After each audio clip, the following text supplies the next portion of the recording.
Good morning, learners and viewers. Welcome to the session of Logistics and Supply Chain Management, that is MMPO005. We will start with the introduction, that is Logistics and Supply Chain Management.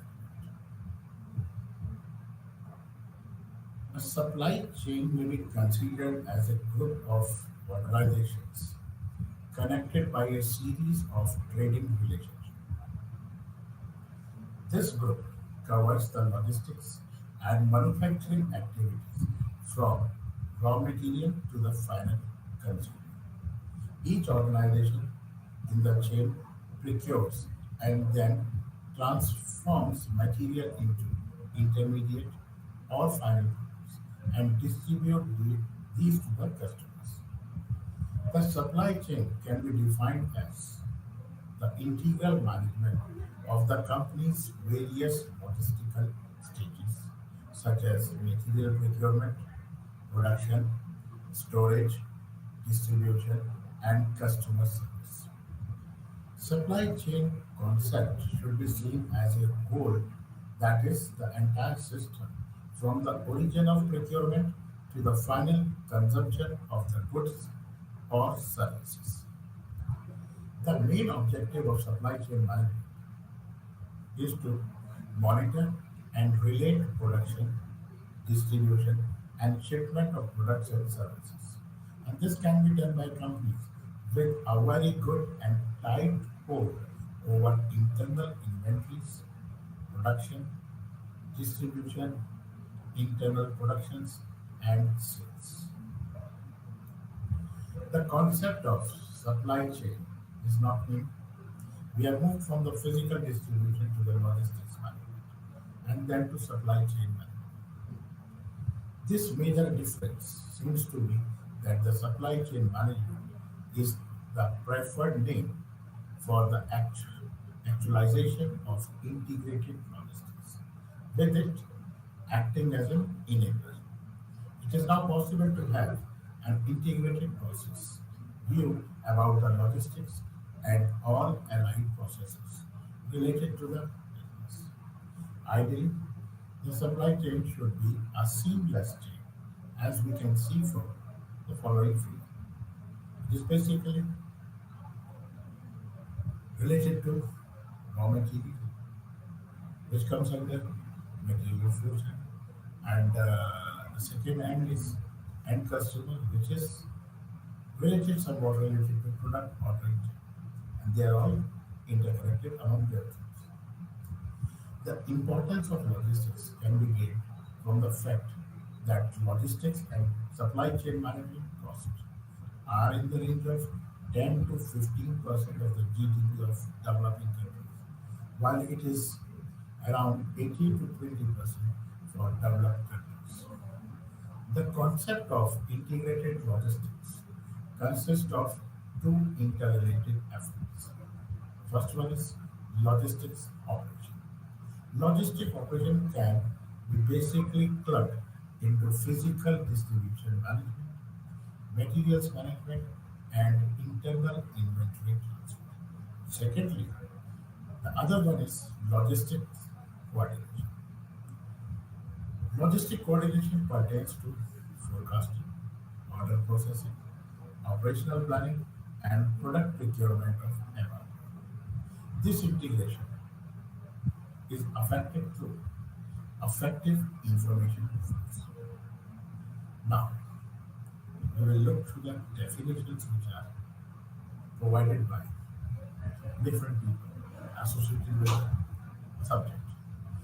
The design and management of seamless, value-added process across organizational boundaries to meet the real needs of the end customer. This is proposed by Institute for Supply Management. And if you talk about Christopher, way back in 1998, he defined the supply chain as the network of organizations that are involved through upstream, downstream linkage in the different processes and activities that produce value in the form of products and services in the hands of the ultimate customer. Secondly, second definition was proposed by Hanfield and Nicholas, that too in 1999. A supply chain encompasses all activities associated with the flow and transformation of goods from the raw material stage through the end user, as well as associated information flows. What are the key benefits of supply chain management? It develops better customer relationship and services, creates better delivery mechanism for products and services in demand with the minimum delay, improves productivity and business functions, minimizes warehouse and transportation costs, also minimizes direct and indirect costs associated with the products and services. It assists in achieving shipping of right product to the right place and at the right time. Enhances inventory management, supporting the successful execution of just-in-time stock models. Assist companies in adapting to the challenges of globalization, economic upheavals, expanding customer expectations, and related differences. It assists companies in minimizing waste, driving out costs, and achieving efficiencies throughout the supply chain process. That means we can see that it's all related to the activities. Now, how this figure shows what is logistics and SCS. We can see on the website that it is input into logistics, which includes natural resources, human resources, financial resources, and information resources. These combined together works for raw material, processes inventory, fresh goods, then it goes to the customers. That is related to output of the logistics. That is marketing operation orientations, time, place, utility, efficient movement to customer, and proprietary assets. And here everything is being monitored and the actions are taken by the management, which includes in the form of planning, implementation, and control. What are the different logistic activities? It is relevant, it is customer service, demand forecasting, distribution communication, inventory control, material handling, order processing, parts and service support, plant and warehouse site selection, procurement, packaging, return goods handling, salvage and scrap disposal, and traffic and transportation. These are the different components of the logistics management. What are the representative list of logistic elements of for a firm? If we talk about facility location, that means they will be determining location, number and size of facilities needed, and allocation of demands to facilities. Transportation, what will be the mode and service selection, carrier, routing, and vehicle scheduling. Inventory, how much is the stock, what policy the organization is to follow, and its record keeping, supply scheduling, and short-term sales forecasting. And if we talk about the different component that is customer service, then how to cooperate with marketing in determining if customer needs and wants for the services, in determining customer response to services, and order processing and information flow, sales order procedure, information collection, storage and manipulation, and data analysis. Warehouse and material handling, which includes space determination, stock layout, material handling in equipment selection, stock storage and retrieval, and equipment replacement policies. Protection, packing, design for handling, storage, protection. And then comes production, which cooperates with production in specifying aggregate production quantities, sequencing, and timing of production. What is the role of logistics in the economy? Logistics play a key role in the economy in two different ways. Firstly, logistics is the major expenditure for business, and logistic expenditure account for around 15 to 20% of the GDP. Thus, by improving the efficiency, logistics make an important contribution to the economy as well. And secondly, logistics supports the movement and flow of many economic transactions. It is an important activity in facilitating the sale of virtually all goods and services.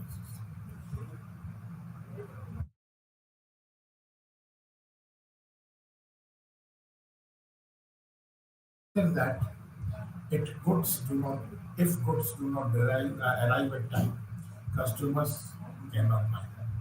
If goods do not arrive at the proper place or in proper condition, no sales can be made.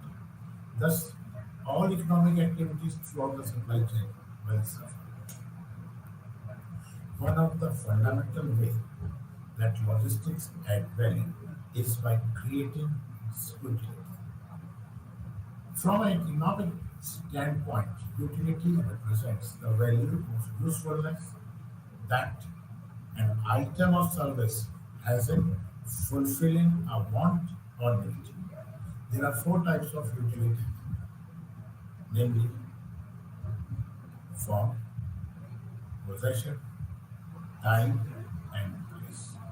Form utility is the process of creating the good or services or putting them in proper form for the use of the customer. Possession utility is the value added to a product or service because the customer is able to take actual possessions like credit, arrangement, and loans. These two utilities are not directly related to logistics, but these are not possible without getting the right item needed for consumption or production to the right place at the right time and in the right condition, and that too at the right cost. Time and place utilities are directly related to logistics.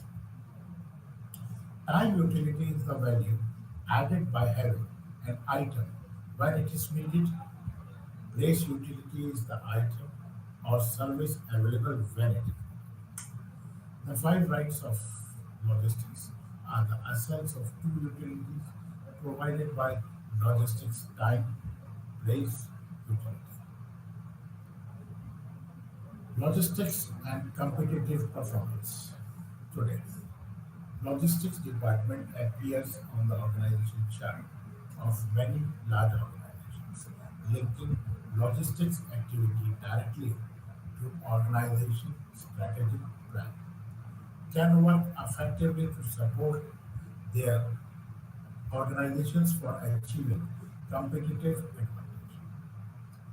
Porter user a tool called the value chain, as it is shown in the figure, to separate buyers, suppliers, and a firm into the discrete but interrelated activities from which value stems. The value chain concept may be used to identify and understand the specific source of competitive advantage and how they are related to buyer value. Value is the amount a customer is willing to pay for the services provided by an organization. And value added is the difference between what the customer pays and the cost to the organization in providing that product or service. Porter defines the five categories of primary activity involved in completing in industry are company's infrastructure, organization, people, system and technology, procurement, and then comes the logistics. That is inbound logistics, operation, outbound logistics, marketing, sales, and service. For the top four, that is company infrastructure, organization, people, system and technology procurement, we need support activity. And if we talk about the primary activity, it is related to the inbound logistics operation, outbound logistics, marketing, sales, and service. This is the concept which was proposed by Porter. Inbound logistic activities are associated with receiving, storing, and dismantling input to the product. If we talk about the operations, it is the activity associated with transforming input into the final product. Outbound logistics, it is the activity associated with collecting, storing, and physical distribution of the product to buyers. And marketing and sales, these are the activities associated with providing a means by which buyers can purchase the product and inducing them to do so by advertising, promotion, etc. And the last part is the service. It is the activity associated with providing service to enhance and maintain the value of the product, such as installation, repairs, etc. A model of the evolution of supply chain is shown in the figure. The integration starts with the baseline organization, that is the stage one, with a reasonably informal approach to management by departments. This level of evolution involves the processing of material requirements and planning routines that are short-term in nature. The material inventories simply arise in response to reactive management practices. The key requirement of employees is to react to failure and manage at the best they can. Then your stage two is organizational, reflects the tradition from supply management. The business department stands to cooperate autonomously. The stage two organization is focused on the annual budget allocation and departmental cost management. For the purchasing function, this implies seeking out the lowest price provider of material requirements, often through a process of tendering, the use of power, and the constant switching of supply sources to prevent getting close to any individual source. If we talk about stage three, that is organization is internally integrated and as much as greater level of interest in materials flow processes from suppliers to customers rather than the trade overall approach of the earlier performance. The organization has integrated the aspects of the internal supply chain that it can influence and control. Stage 4 company has begun to realize the benefits of the two supply chain management and the ability to synchronize all activities within the factory and to the interface the factory with its suppliers and customers. Under these conditions, the collaborative and participative integral environment is extended upstreams and downstreams, and the planning of supply chain management is recognized further. The factory is customer oriented instead of product oriented and seeks to partner with key customers and suppliers in order to better understand how to provide value and customer service. This form of company has full improvement processes within the organization that are encapsulated in medium terms plans for the organization and its supply chain. Now, that is how this we talked about the different stages. Now we can see that stage one baseline is purchasing, material control, production, sales, distribution. Second stage is functional integration, which includes all the three departments, that is the materials management, manufacturing management, and distribution management are interlinked. Then comes your internal integration. Internal integration between these three departments. Then comes your external integration because again these three departments will be involved, but now the, the facility they were who will be using it has been changed. If you take in terms of material management, it is related to suppliers. If it is related to manufacturing management, it is internal supply chain in the organization. And if it is related to distribution management, it is with the customers. This is how the stages are related amongst themselves. Now, physical distribution management, that is PDM. There are many decisions that must be taken when a company organizes a channel or network of intermediaries who take responsibility for the management of goods as they move from producer to the consumer. Each channel member must be carefully selected, and the company must decide what type of relationship it seeks with each of its intermediary partners.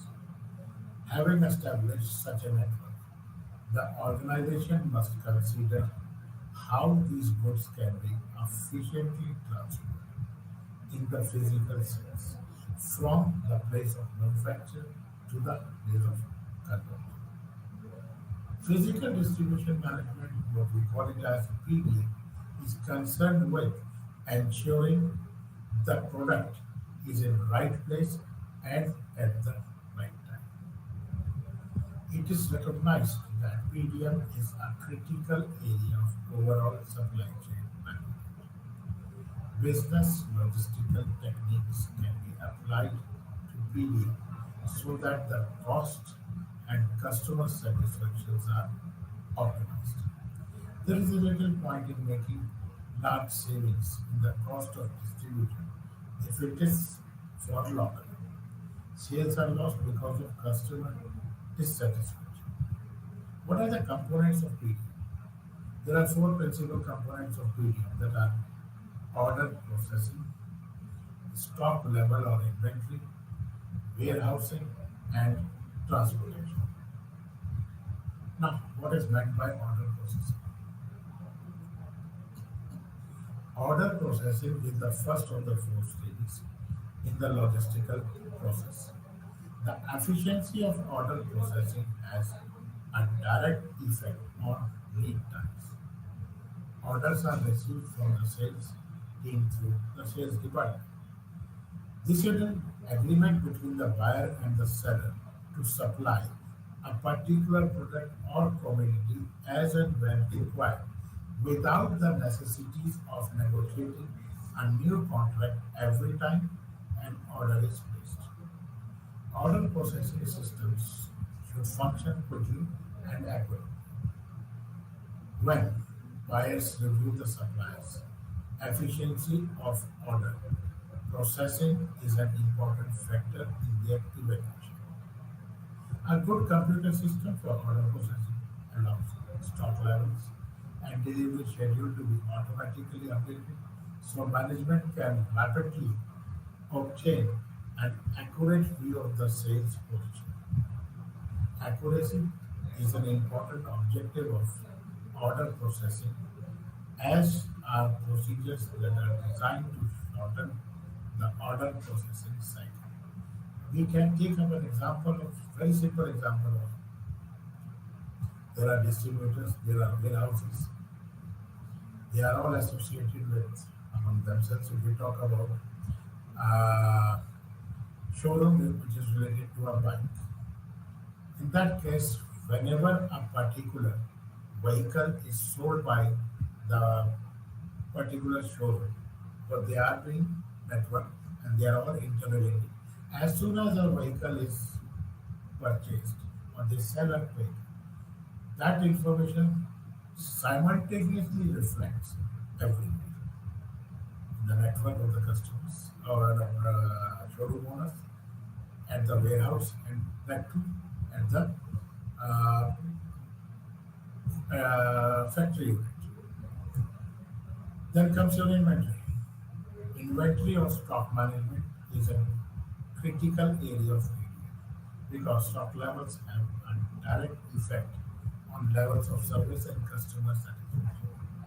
The optimal stock level is a function of the type of market in which the company operates. Stock represents opportunity cost that occurs because of constant competition for the company's limited resources. If the company's marketing strategy requires that high stock levels are maintained, this should be justified by a profit distribution that will exceed the extra stock carrying cost.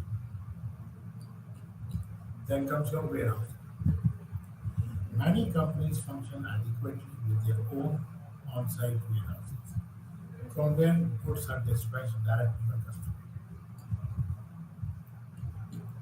When a firm markets goods that are ordered regularly but in small quantities, it becomes more logical to locate warehouse strategically around the country.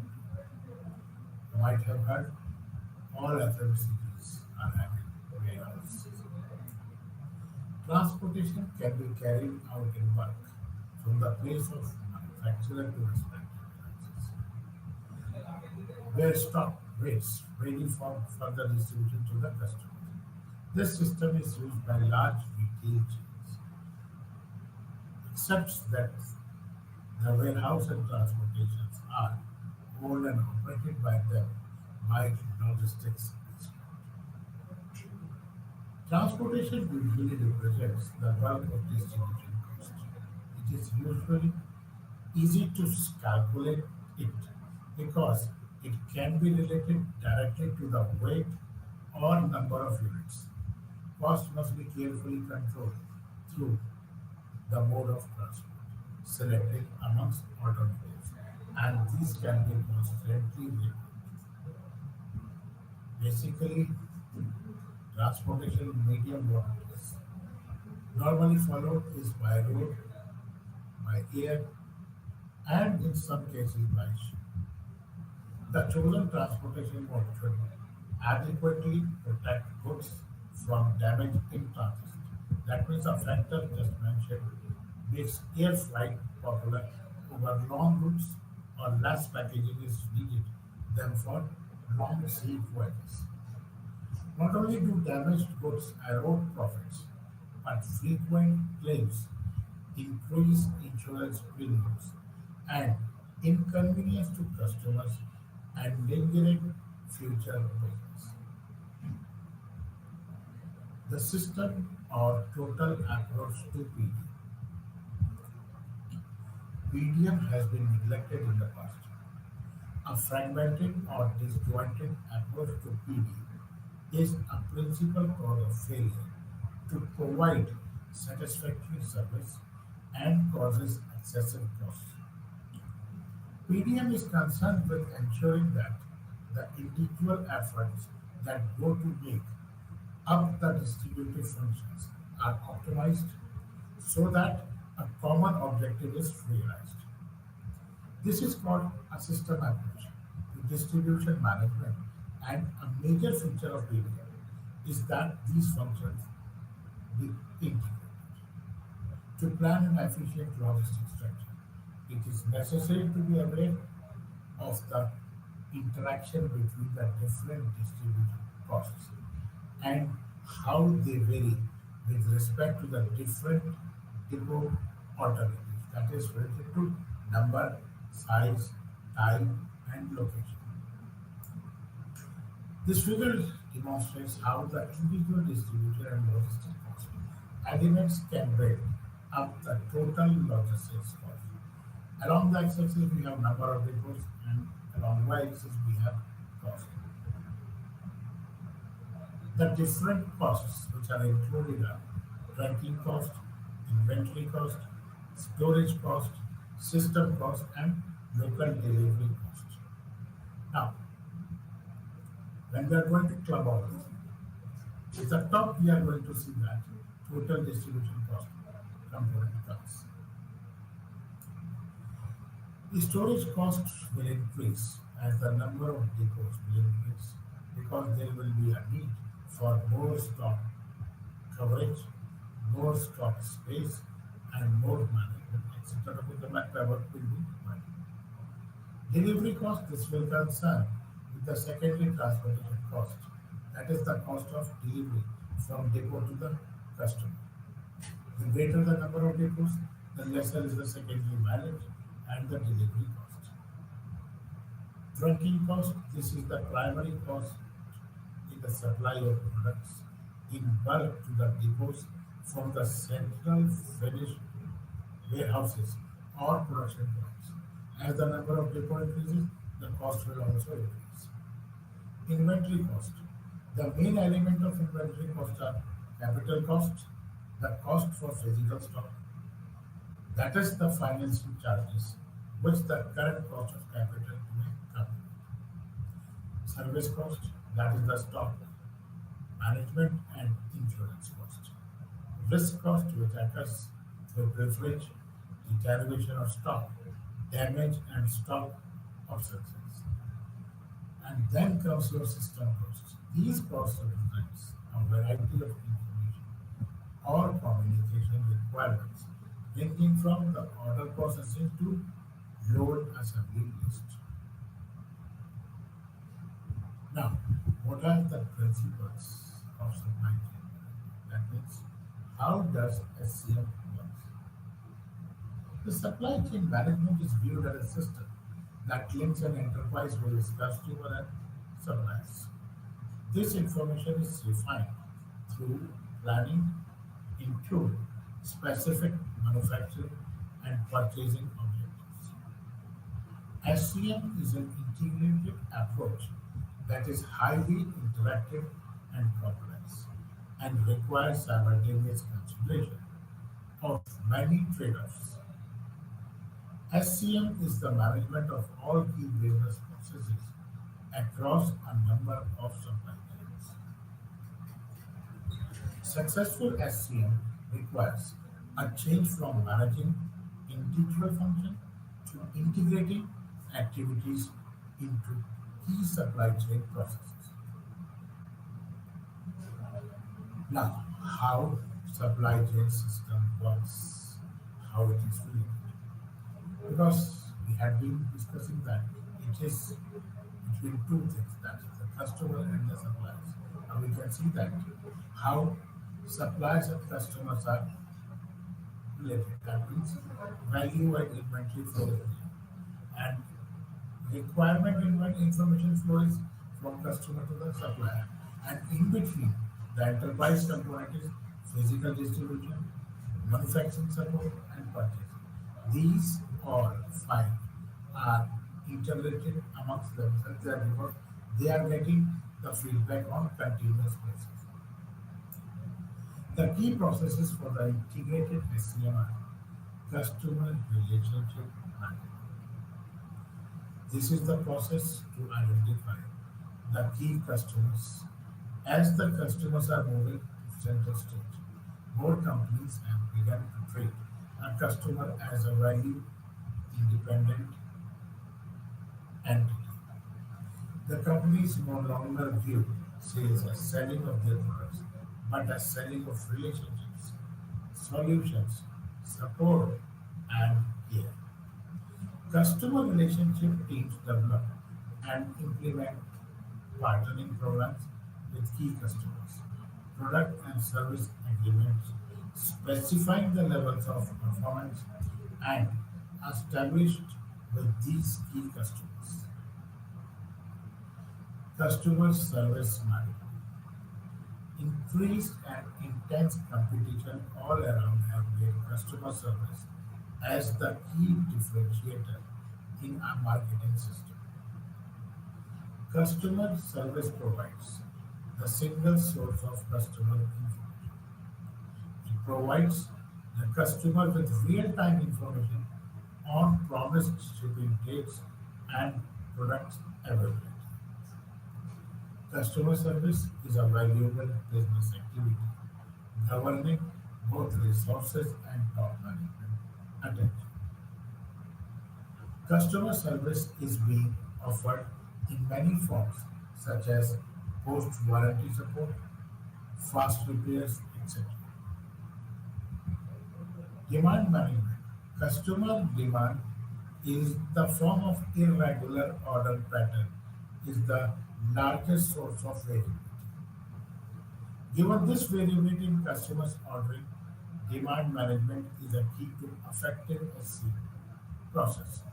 Manufacturers are moving from push system to make to order mode. In such case, predicting or forecasting demand is the key driver on which all the supply-related decisions will depend. The demand management process must balance the customer's requirement with the firm's supply capabilities. Then customer order fulfillment. The key to effective SCM is to achieve high order fill rate. Order fill rate can be determined as percentage of orders fulfilled before or on the due set date by the customer. Performing the order fulfillment process effectively requires integration of firm, manufacturing, distribution, and transportation plants. Manufacturing flow management. This functional area decides how production should be organized and managed. Traditionally, production systems uses push strategy, but in a customer-focused environment, pull strategy is more effective. To implement pull system, manufacturing processes must be flexible to respond to the market changes. This requires the flexibility to perform rapid change over a commodity mass. Customization. Orders are processed on a just-in-time basis in minimum lot size. Procurement is concerned with buying and movement of materials, part of finished inventory from supplier location to manufacturing or assembly plants, warehouse or retail stores. Traditionally, procurement is carried out on the basis of bid and buy system, whereas in an integrated concept, long-term partnerships are developed with core group of suppliers. Product development and commercialization. In today's fast-moving environment, new products are lifeblood of a company. The firm to remain competitive, it has to sharpen products development times. This requires that customer and suppliers must be integrated into product development process. Then logistics marketing interface. Despite the realization by logistics and marketing managers that cooperation is essential, markets often criticizes logistics department for being cost minimizers, having no concern for customer needs, while logistics department accuses marketers of sharing sales at any cost. Therefore, it is essential that organizations identify area of agreement and potential conflict. Senior management must be taken to actively support cooperation between the two groups. Logistics and product life cycle, what we call it as PLC, is a key marketing concept that affects the relationship between logistics and marketing. For different stages of PLC, that is introduction, growth, maturity, and decline, different levels of logistics support is required by marketing. In the introduction and growth stage, timely, cost-effective fulfillment of order is a major requirement in ensuring initial acceptance of the product. Later, As sales slow down, the product moves from maturity and decline stage. The company changes to trimming cost as the product faces stiff price competition and cost pressures in the market.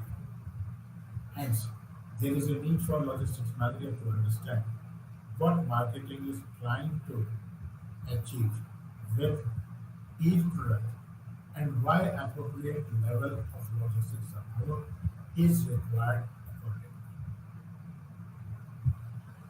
What are the areas of logistics marketing interaction? The major area of interaction between logistics and marketing logistics, as proposed by Gentleman, first one is product design.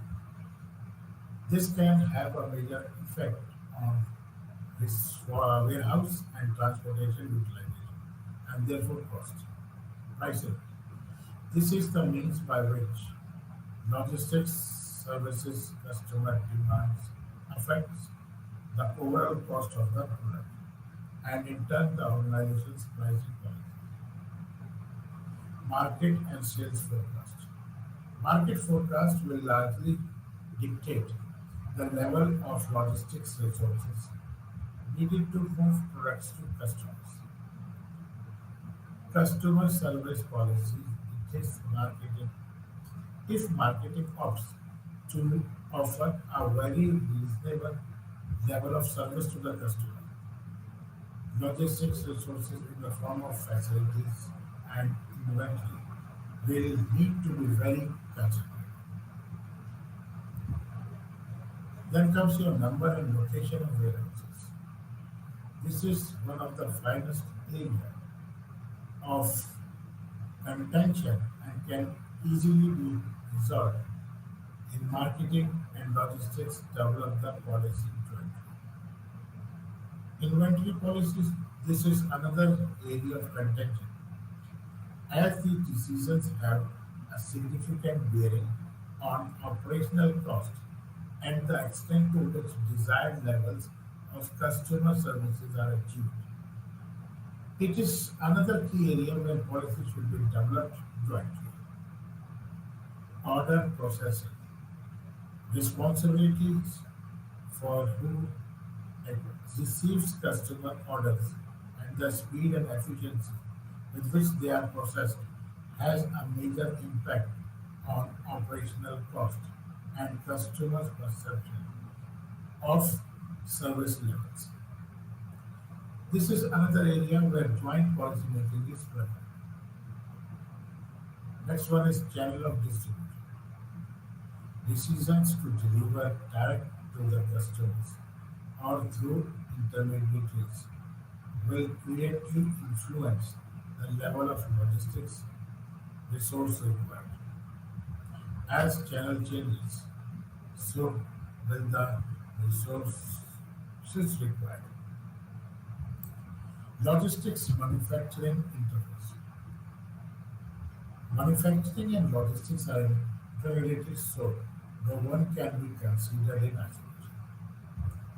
Decisions made in these two areas commit the organization to relatively long-lasting process structure and also determines the manner in which the business competes in its chosen markets.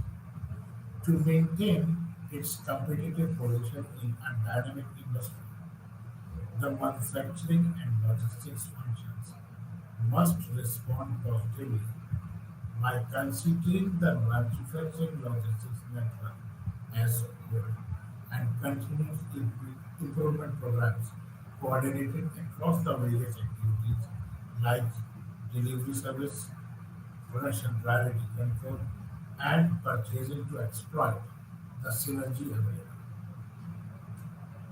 Customer service issues at logistics manufacturing.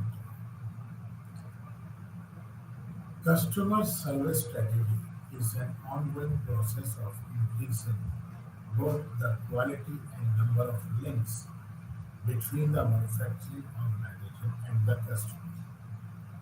The whole emphasis in today's service intensified businesses are to increase a series of both human resource and information based technological relationships between customer and the organizational so that the better service and satisfaction to the customer can be realized.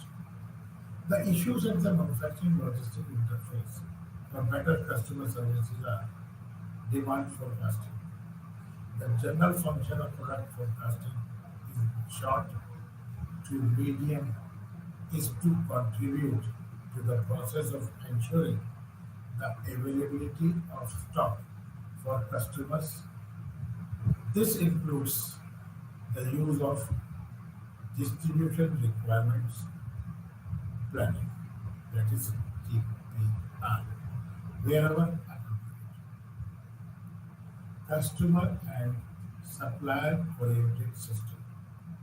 Organizational systems will need to be directly related to the issues of how to bind the customers more tightly to the organization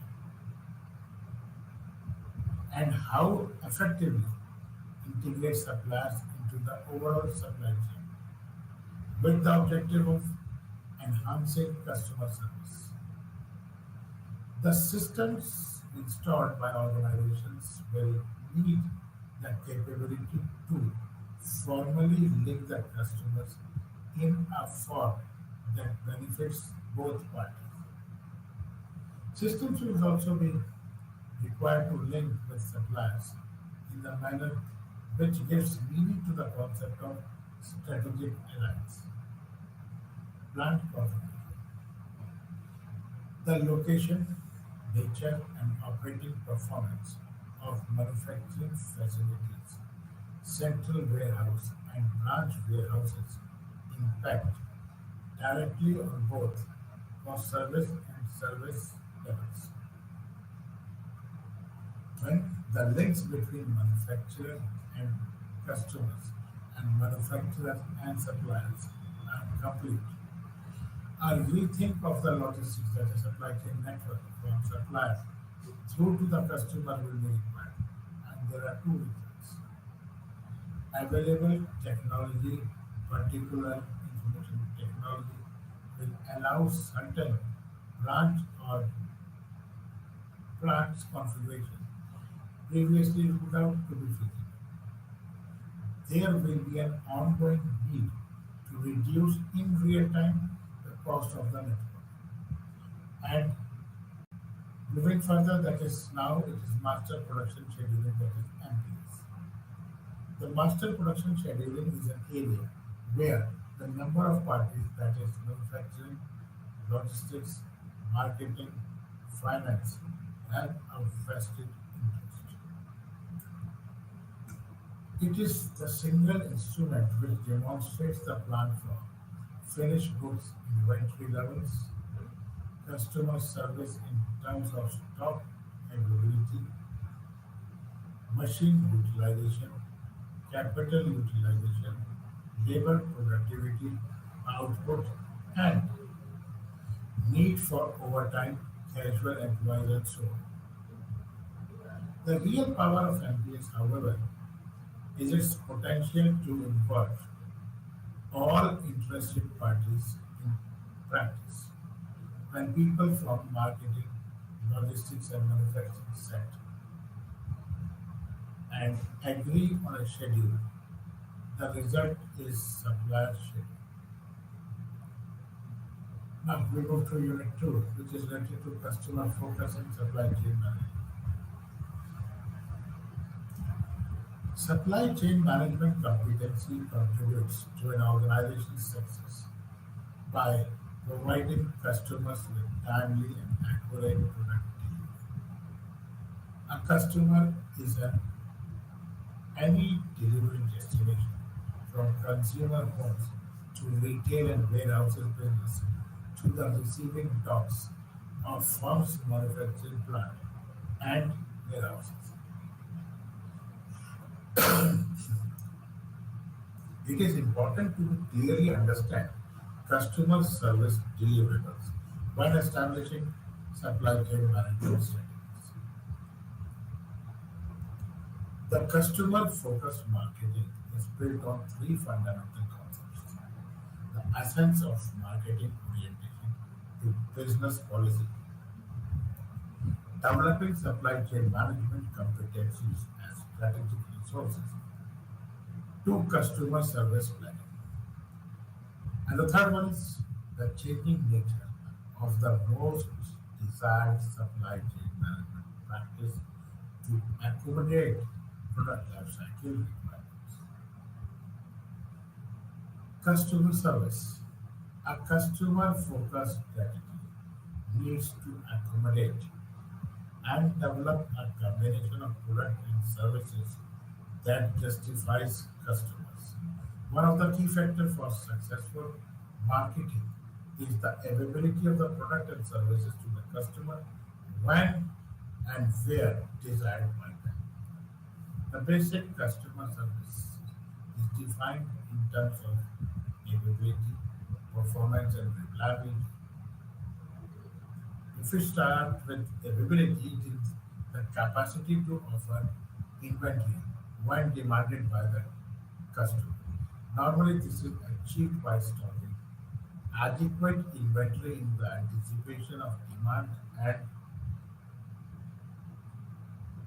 the information collected from the customers. Inventory stocking plans. It takes into consideration forecasted demand, sales popularity, importance of the product in the product line, and profitability and the value of marketers. Next is safety stock. It is kept to take care of demand forecast error and any unanticipated operational or delivery problems. The availability depends on three performance measures. First one is stock out frequency. Second one is fill rate.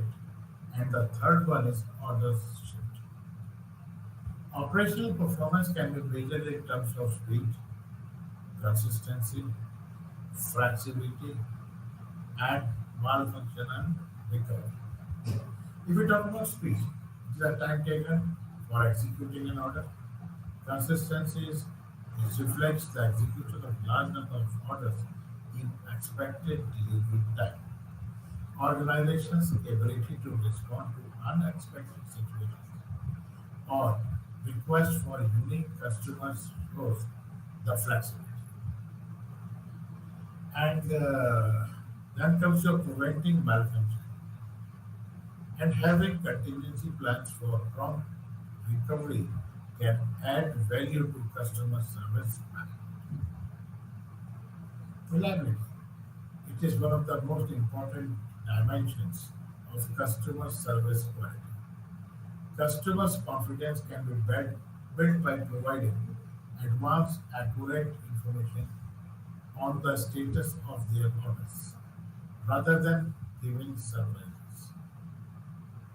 Lalorde and Zizzer suggested three dimensions of customer service. First one, as an activity that can be managed. Second one, in terms of performance level, it can be accurately measured. And the third one is at a philosophy of management, showing the importance of customer focused management. They defined customer service is a process for providing significant value added benefits to the supply chain in a cost effective way.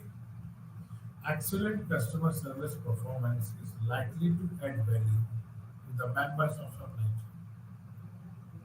chain. A customer service programs needs to be evaluated of its performance through measures like goal attainment and relevance.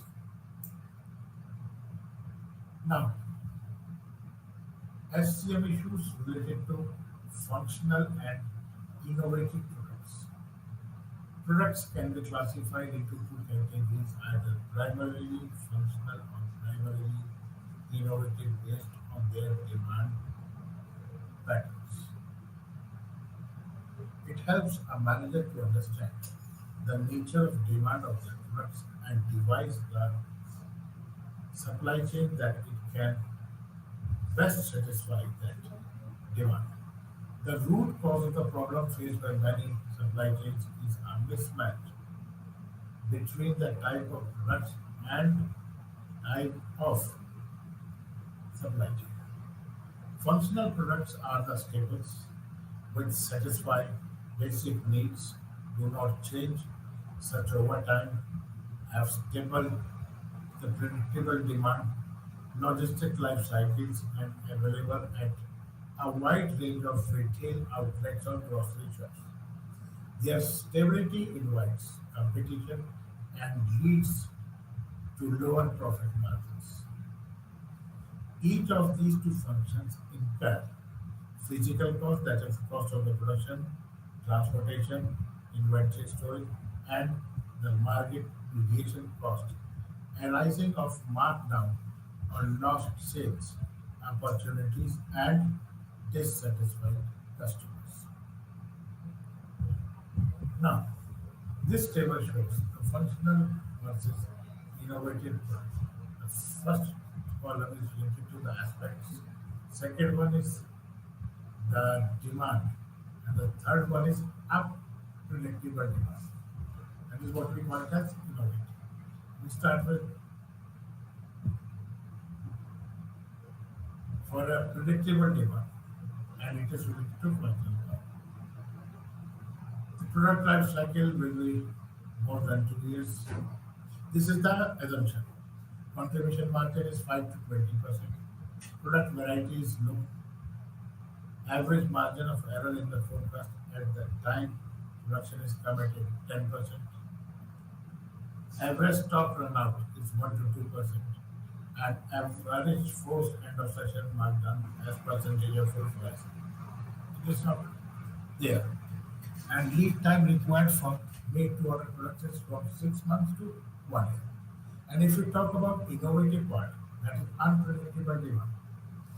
Here, product life cycle is 3 months to 1 year. Contribution margin is 20% to 60%. And our product variety is high. It's often millions of variants per category. Average stock out rate is 10 to 40%. Average forced end of season markdown as percentage of full price is 10% to 25%. And lead time is 1 day to 2 days.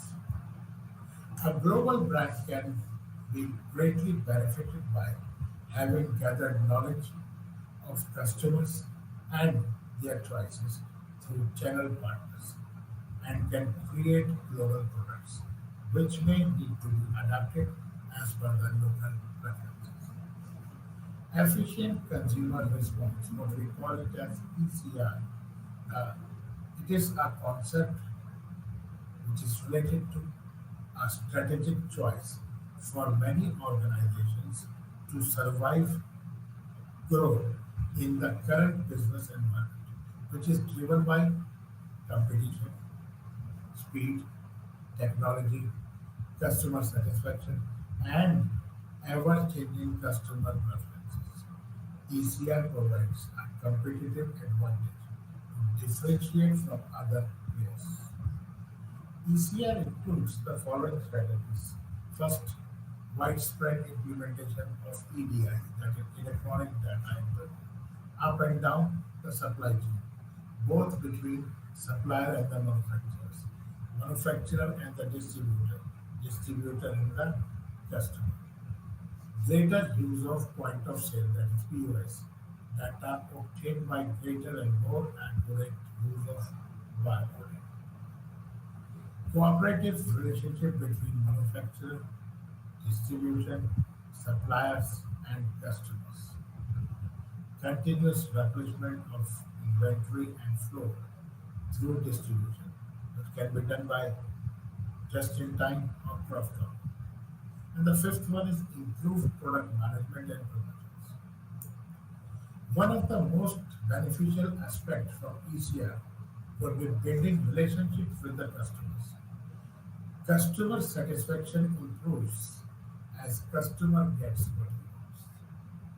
Capturing database of customers through a smart card device and link it to his purchase patterns in terms of items, quantity, size, and time, offering volume or value-based incentives. Make use of such database to forecast future demand and thereby achieving better customer service and less stock out situations. Inform customers of new arrivals through direct mails. ECR movement, which followed another movement called quick response in textile or apparel industry, initially started in grocery industry to respond to the following customer expectations most efficiently and effectively.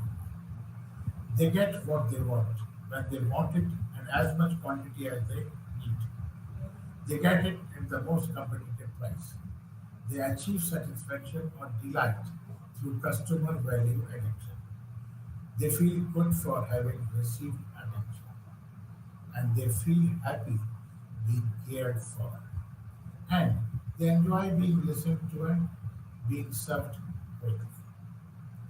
In order to fulfill these expectations, organizations will be required to reorient and review the areas like structure and systems, people, skill, values and culture, resources and leadership. With this, I will be stopping over here and in my next session I will be continuing from this.